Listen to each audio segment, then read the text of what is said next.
صلاة الله سلام الله. Assalamualaikum warahmatullahi wabarakatuh.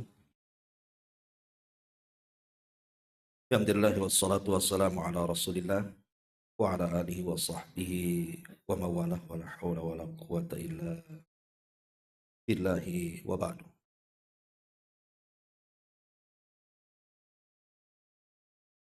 Alhamdulillah, segala puja dan puji hanya milik Allah Subhanahu wa taala. Salawat dan juga salam kita hadiahkan kepada Rasul kita Nabi besar Muhammad sallallahu alaihi wa ala alihi wasallam.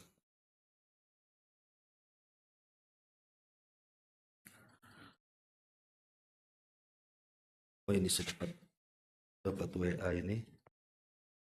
Inna lillahi wa inna ilaihi raji'un.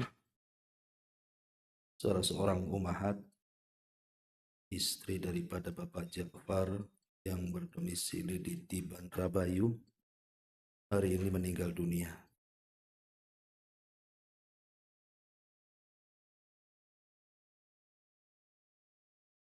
Saudari kita, ini Akhwat Tiban nampaknya. Kak Cita meninggal dunia dan doakan beliau semoga amalnya diterima dan juga dosa-dosanya dia. An Abi Hurairah radhiyallahu anhu qala qala Rasulullah sallallahu alaihi wa ala alihi wasallam man ahabba an yubsata lahu fi rizqihi wa an yunsa'alahu fi atharihi falyasil rahimahu. Akhrajahul Bukhari. Dari Abu Hurairah radhiyallahu an, dia mengatakan Nabi sallallahu alaihi wasallam bersabda, barang siapa yang ingin rizkinya dilapangkan dan umurnya dipanjangkan, hendaklah dia berhubungan menyambung silaturahim. Hadis ini dikeluarkan Imam Bukhari. Wa an Jubair ibn Mut'im radhiyallahu anhu qala qala Rasulullah sallallahu alaihi wasallam la yadkhulul jannata qati'un, yakni qati'ar rahimin. Muttafaqun alaih. Dari Zubair bin Mut'im radhiyallahu anhu,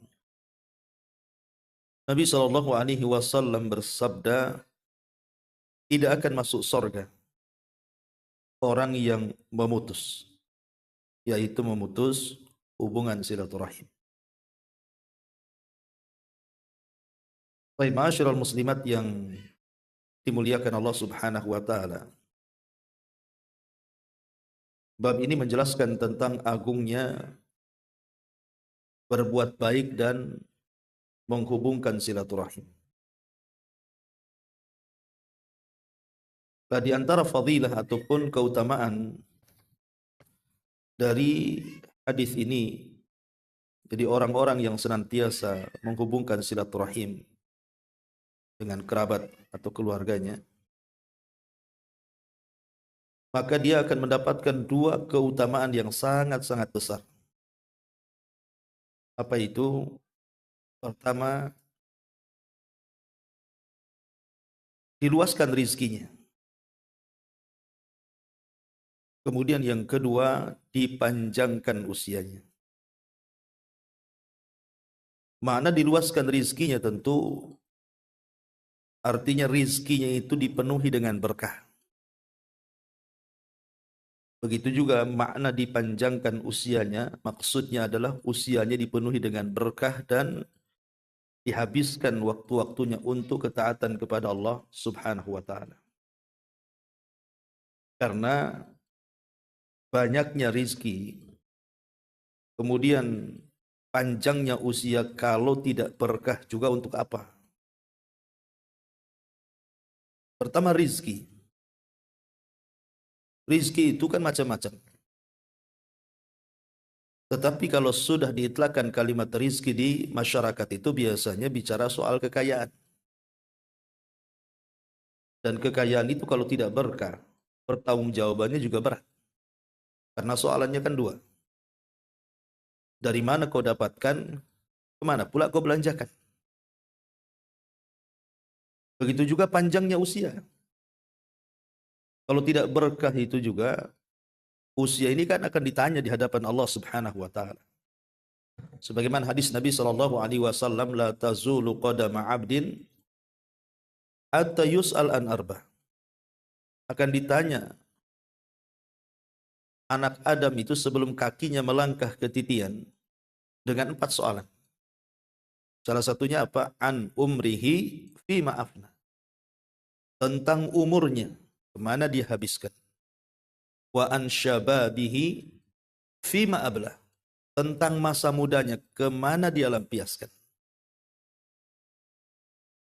Jadi kalau seandainya kemudian umur ini hanya untuk kemaksiatan kepada Allah Subhanahu wa taala, maka kematian lebih baik bagi dia.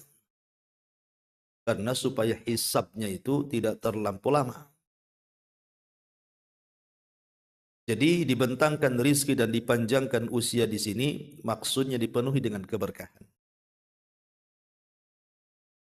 Nah, dalam hadis ini ada beberapa faedah. Yang pertama, dorongan agar kita senantiasa bersilaturahim.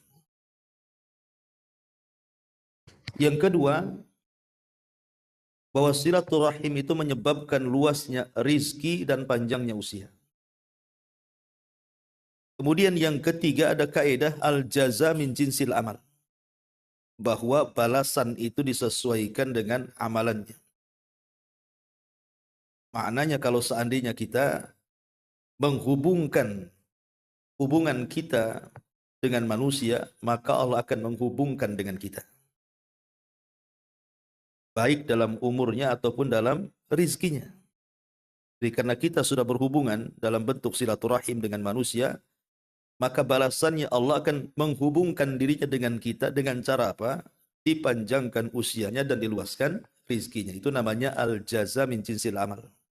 Balasan itu disesuaikan dengan amalannya. Kemudian juga di sini ada itsbatul asbab, mencari sebab. Di mana seseorang itu ketika ingin diluaskan rizkinya tidak bisa hanya berdoa meminta rizki banyak. Ataupun ketika kita berdoa kepada Allah minta dipanjangkan usianya, bukan hanya duduk di tempat sholat kemudian mengangkat kedua tangan dan meminta, ya Allah panjangkan usia saya. Tapi doa itu tidak akan manfaat kecuali ada sebab. Nah, cari sebabnya. Lah salah satu sebab daripada kedua perkara tersebut adalah dengan cara silaturahim. Jadi doa saja tidak cukup. Harus ada sebab. Lah salah satu, ya banyak sebabnya yang menjadikan umur panjang, rezeki luas ini. Cuman salah satu sebab yang disebutkan dalam hadis ini adalah bersilaturahim. Tetapi walaupun demikian, namanya rizki dan umur itu tidak mungkin seorang hamba itu diwafatkan kecuali Allah sempurnakan rizkinya. Lan tamuta nafsun hatta tastawfiya rizquha wa ajaluha, kata Rasul. Tidak mungkin jiwa itu diwafatkan sampai disempurnakan rizki dan ajalnya. Artinya rizki dan ajal itu sudah ditakdirkan oleh Allah Subhanahu wa taala. Tapi yang dimaksud di sini artinya dalam catatan para malaikat. Jadi kalau dalam catatan malaikat itu si anu usianya 50 tahun, karena bersilaturahim maka diubah menjadi 60 tahun. Dalam catatan malaikat si fulan itu rizkinya sekian, tapi karena silaturahim maka dicatat sekian, dirubah. Tetapi yang di lauhil mahfud ya tidak berubah. Dan malaikat tidak tahu isi yang di lauhil mahfud. Dia hanya mencatat sebagaimana yang diperintahkan Allah Subhanahu wa taala. Baik, sebelum kita bicara soal pentingnya silaturahim dan itu menyebabkan seseorang itu dipanjangkan umurnya. Karena ada hadis lain juga yang mengatakan silaturahim tazidu fil umri. Bahwa silaturahim itu bisa menambah dalam umur. Jadi ada amalan-amalan yang dengan amalan-amalan itu Bu, seseorang itu bisa diberkahi umurnya. Nah, salah satu berkah umur itu adalah dipanjangkan usianya, atau mungkin tidak panjang usianya, tetapi dia memiliki pahala seolah-olah pahala itu menjangkau usia yang panjang. Umpamanya usianya 40 tahun, tapi dia punya pahala seolah-olah dia itu beribadah sampai 100 tahun. Nah, itu juga makna dipanjangkan umur itu. Jadi bisa bermakna panjang umur itu ya hakikatnya seperti itu, dari 40 tahun jadi 50 tahun, atau tetap usianya 40 tahun, tetapi dia punya amalan yang seolah-olah dia punya usia lebih daripada itu. Nah, caranya gimana? Salah satunya adalah bersilaturahim. Ini yang pertama.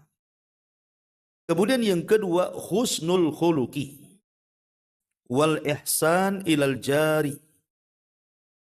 Berusaha untuk memperbaiki akhlak dan berusaha untuk berbuat baik kepada tetangga. Karena ada hadis mengatakan silaturrahimi wa husnul khuluqi wa husnul jiwari ya'murani diyari wa yazidani fil a'mari.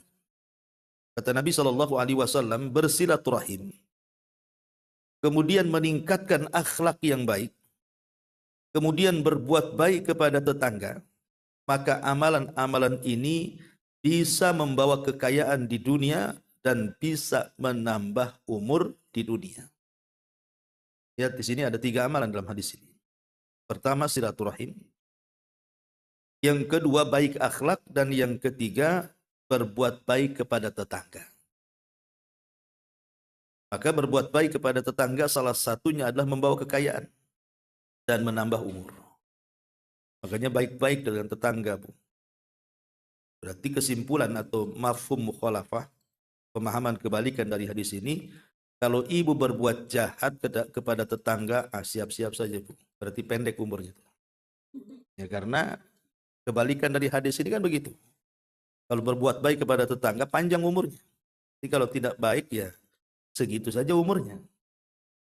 Dan segitu juga rezekinya. Ini yang kedua. Yang ketiga,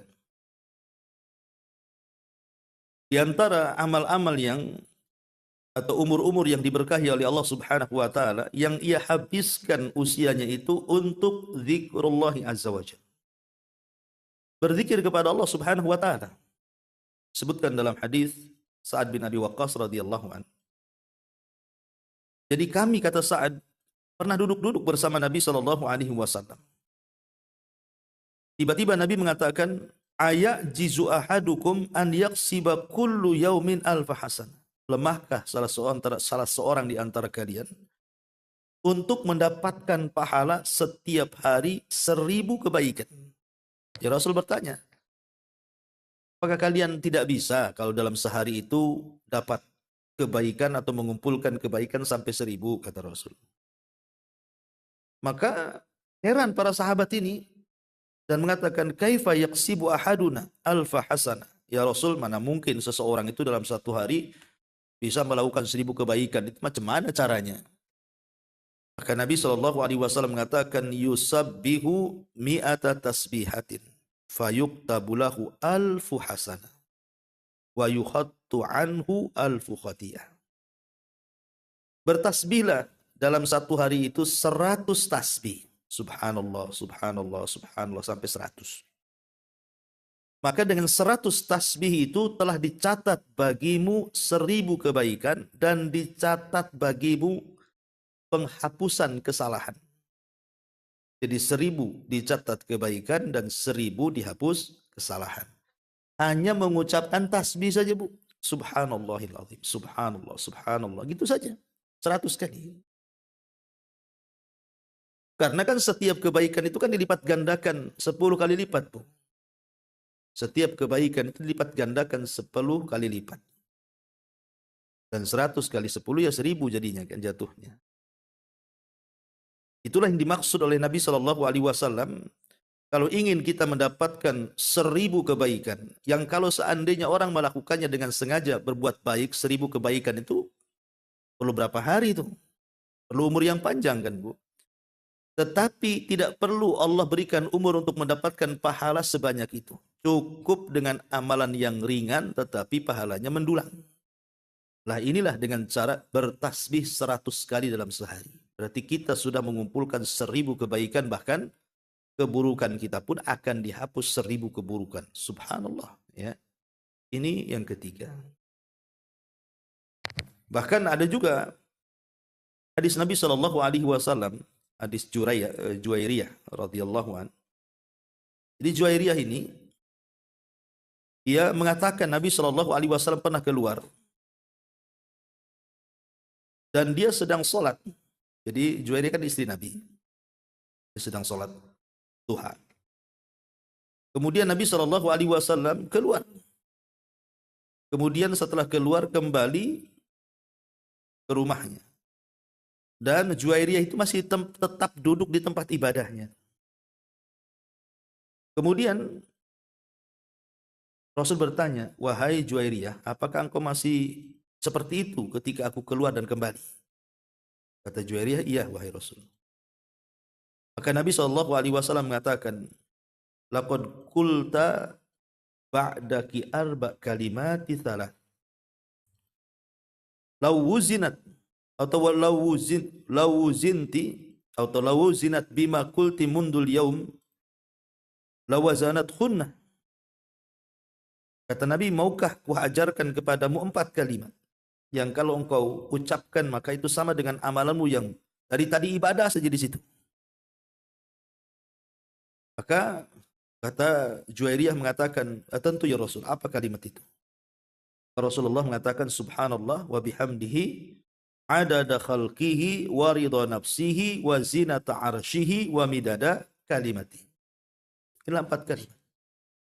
1, subhanallah wa bihamdihi. Yang kedua, adada khalqi wa ridha nafsi.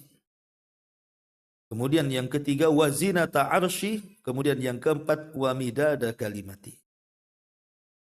Maka kata Nabi SAW, kalau engkau baca 3 kalimat ini, itu pahalanya lebih besar dibandingkan engkau duduk dari tadi seperti itu.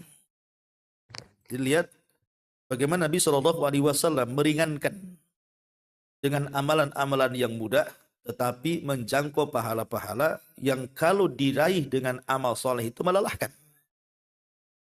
Artinya zikir ini memang luar biasa.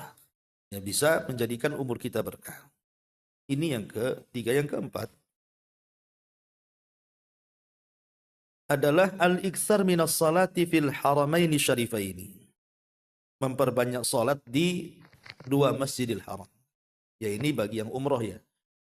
Bagi ibu yang ditakdirkan mampu umroh ke tanah suci, kemudian singgah di kota Madinah, habis itu singgah di kota Mekah, maka sibukkanlah ibu untuk melaksanakan sholat.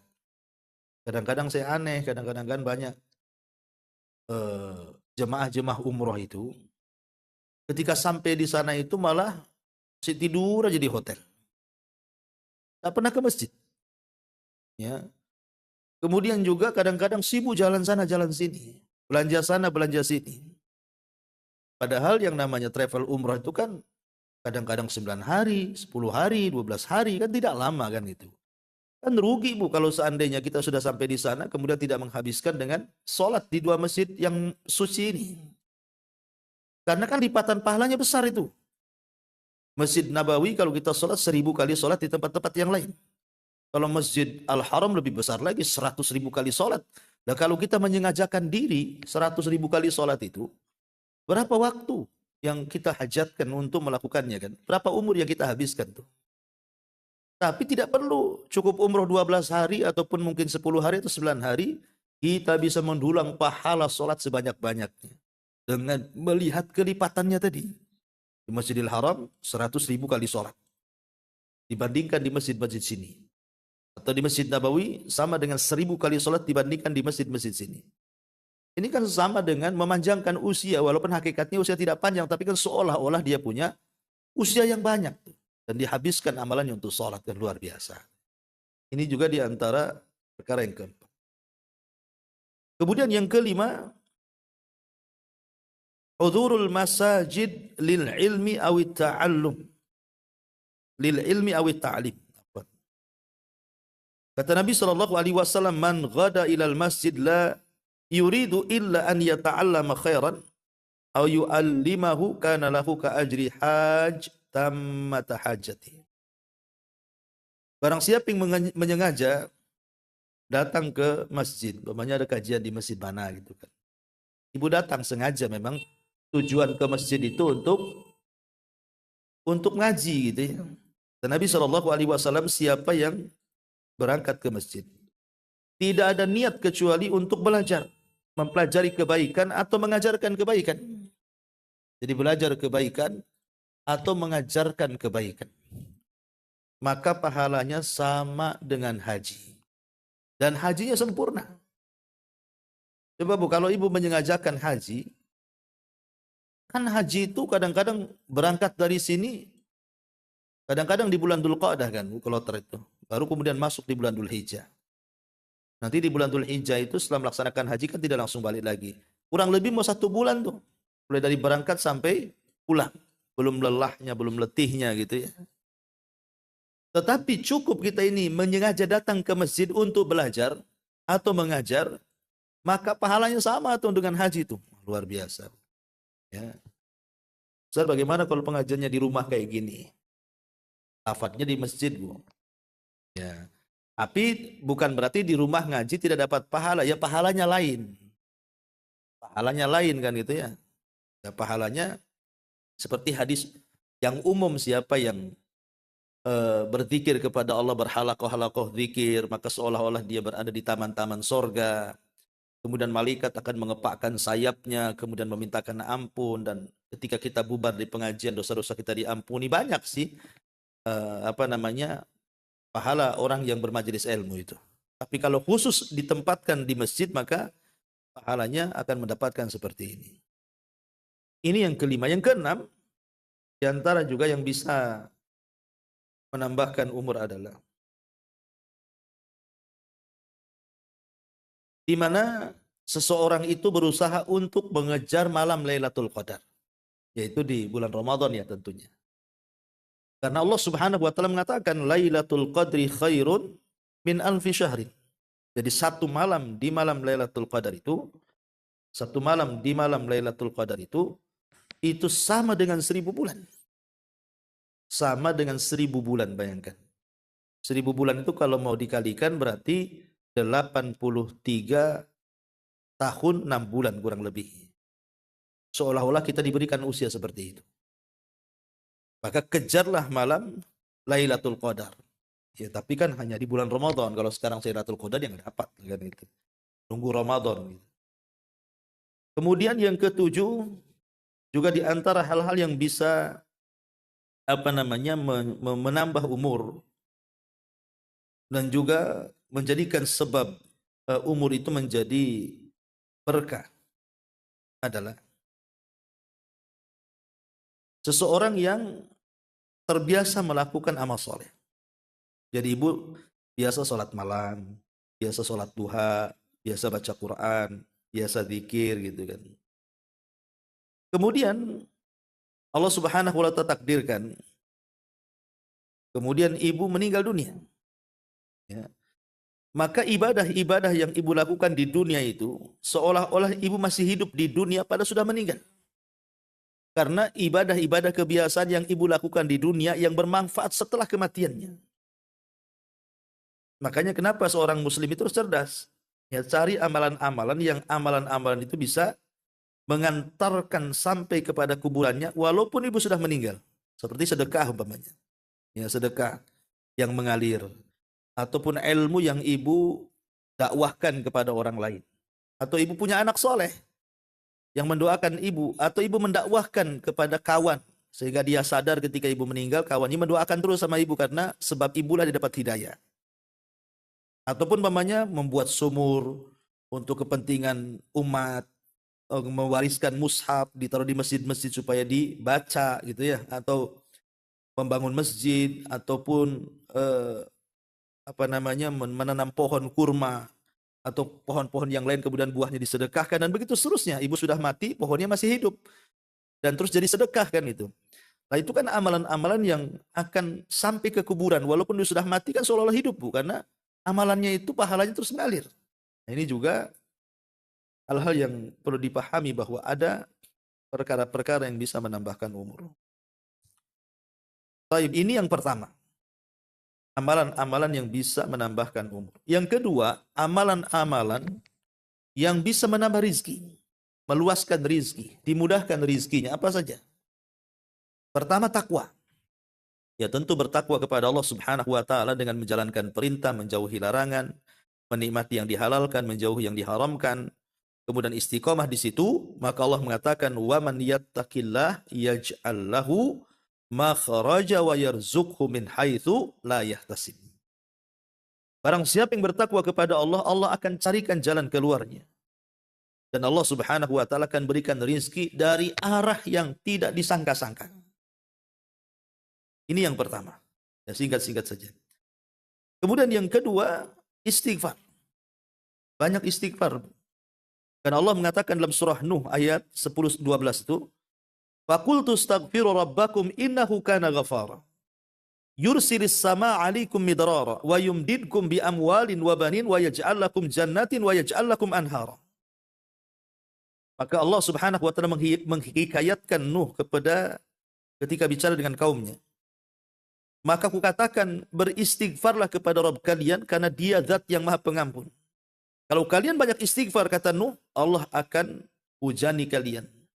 Allah akan luaskan harta keturunan kalian dan Allah akan lebatkan kebun-kebun dan Allah alirkan sungai-sungai kepada kalian. Lihat bahwa istighfar itu menjadikan luasnya rizki. Ini yang kedua. Yang ketiga, kathratus sadaqah. Perbanyak sedekah. Karena Allah Rasulullah SAW mengatakan ma naqasat malu sadaqah, ma naqasa malu sadaqah. Tidak mungkin berkurang harta sedekah itu. Dalam riwayat bal yazdad bal yazdad bal yazdad. 3 kali Rasul mengatakan bahkan bertambah, bertambah dan bertambah. Ya, bos sedekah itu bisa memperkaya karena menambah harta. Kemudian yang keempat, silaturahim sebagaimana hadis yang kita baca di sini. Bisa menambah rizki. Kemudian yang kelima, memperbanyak haji dan umroh. Memperbanyak haji dan umroh. Kalau punya uang ya umroh, gak apa-apa umroh lagi. Tapi jangan kemudian lupa juga dengan hak tetangga yang miskin-miskin. Ya, kasihan juga. Kalau sudah umroh sekali 2 kali, kemudian ada tetangga kita yang miskin, ya tentu menolong fakir miskin juga lebih baik dibandingkan umroh berkali-kali kan. Tapi kalau maksud saya begini, kita sewaktu-waktu juga menyumbang fakir miskin, membantu anak yatim, ya ada kelebihan uang untuk umroh, berangkat lagi umroh. Karena ingat bahwa umroh itu, kata Nabi SAW dengan haji, fa innaha yanfiyanil faqra. Karena haji dan umroh itu bisa menghilangkan kefakiran. Ini sebagai al-jaza min jinsil amal. Ketika manusia takut kalau haji ngabisin duit kemudian miskin, ketika umroh takut menghambur-hamburkan uang yang sudah capek dicari-cari takut hilang, maka al-jaza min jinsil amal tadi. Ingat, kita datang bertamu kepada Allah, maka Allah akan ganti uang kita. Bagaimanapun caranya. Ya. Ini yang kelima. Yang keenam, berdoa. Banyak doa. Allahumma inni as'aluka ilman nafi'an wa rizqan thayyiban wa amalan mutaqabbalan. Ya Allah, aku meminta ilmu yang manfaat, rizki yang baik, yang luas, dan amalan yang diterima. Itulah doa yang selalu diajarkan Rasul dari hadis Ummu Salamah. Kemudian yang keenam, yang ketujuh, menyengaja diri untuk beribadah. Jadi di waktu-waktu kesibukan ibu itu, kemudian ibu sempatkan untuk melaksanakan sholat, atau di waktu-waktu sibuk ibu berzikir, atau di waktu-waktu sibuk ibu baca Quran gitu kan. Maka ini juga disebutkan dalam hadis. Kata Nabi SAW dalam hadis qudsi, Allah berfirman, ya ibna Adam tafarraq li ibadati amla'u sadraka ginan wa asuddu faqra. Wahai anak Adam, carilah waktu-waktumu menyengaja untuk melakukan ibadah. Karena aku akan penuhi dadamu dengan kekayaan dan aku akan tutup kefakiran. Kan? Jadi di waktu-waktu ibu sibuk, apa pokoknya sempatkan atah zikir, tah apa kan gitu. Nah ini bisa juga menambah rizki. Kemudian yang nomor 8, tawakal. Dan Allah yang mengatakan, waman yatawakkal 'ala Allah fahuwa hasbuh. Siapa yang bertawakal kepada Allah, Allah akan mencukupkan segalanya. Kemudian yang ke-9, berdoalah di pagi hari, kemudian berusaha mencari rizki di pagi-pagi. Karena pagi hari itu adalah pagi berkah.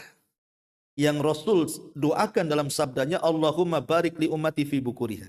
Ya Allah, berkahi umatku di waktu paginya.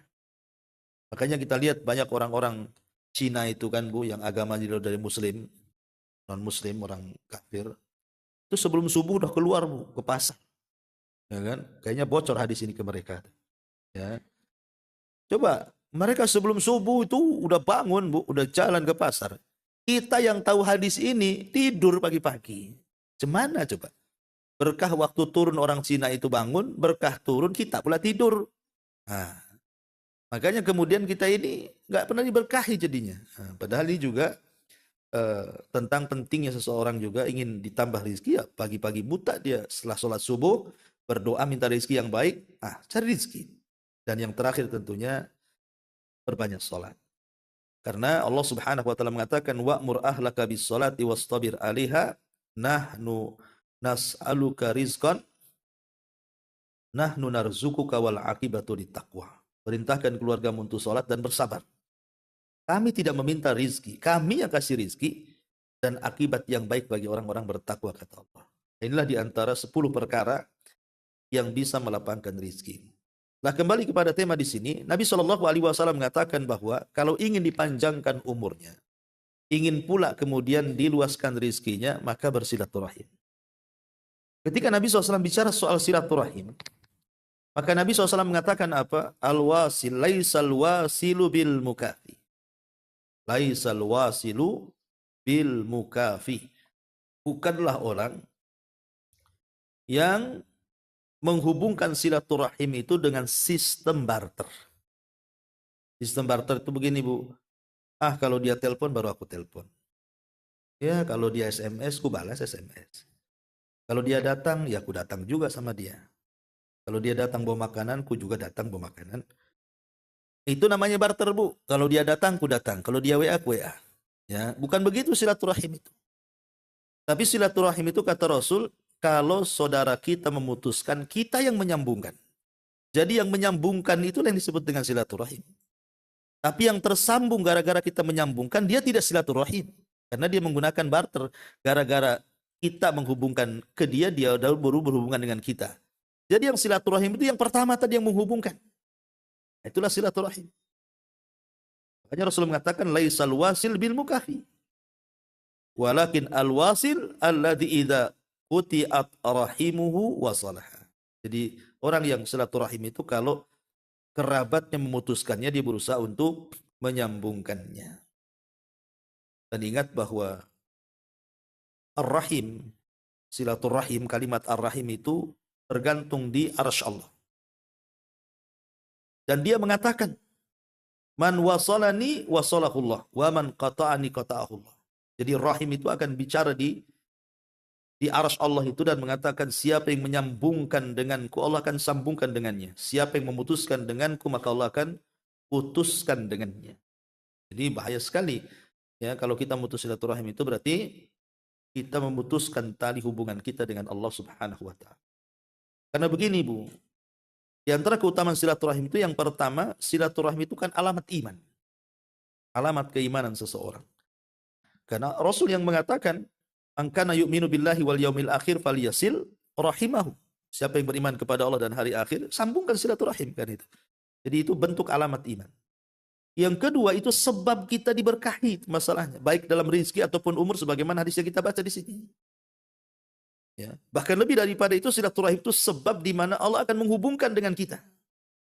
Allah akan menghubungkan talinya dengan kita. Dan kalau kita tidak terputus tali kita dengan Allah, maka hajat apapun yang kita butuhkan, pasti Allah akan mengabulkannya. Dan lebih daripada itu, silaturahim itu sebab masuk surga. Rasul, ya ayyuhan nas, absus salam, wa atimut ta'am, wasilul arham, wa sallu bil laili wan nasu niyam tadkhulul jannata bis salam. Wahai manusia, sebarkan salam, kasih makan orang susah, bersilaturahimlah, sholatlah tengah malam, maka kalian akan masuk surga dengan selamat. Dan banyak lagi keutamaan tentang silaturahim dan juga kutukan orang-orang yang tidak bersilaturahim maka akan terancam dengan tidak akan dimasukkan ke dalam surga. La yadkhulul jannah. Maksudnya la yadkhulul jannah ini tidak akan masuk surga awalian. Dari rombongan orang yang awal-awal masuk surga. Ini masuk surganya akhir-akhir. Siapa? Al-Qati. Orang yang memutus silaturahim. Wallahu a'lam bishawab. Ini diantara faedah hadis yang kita baca. Tapi sebelum saya tutup.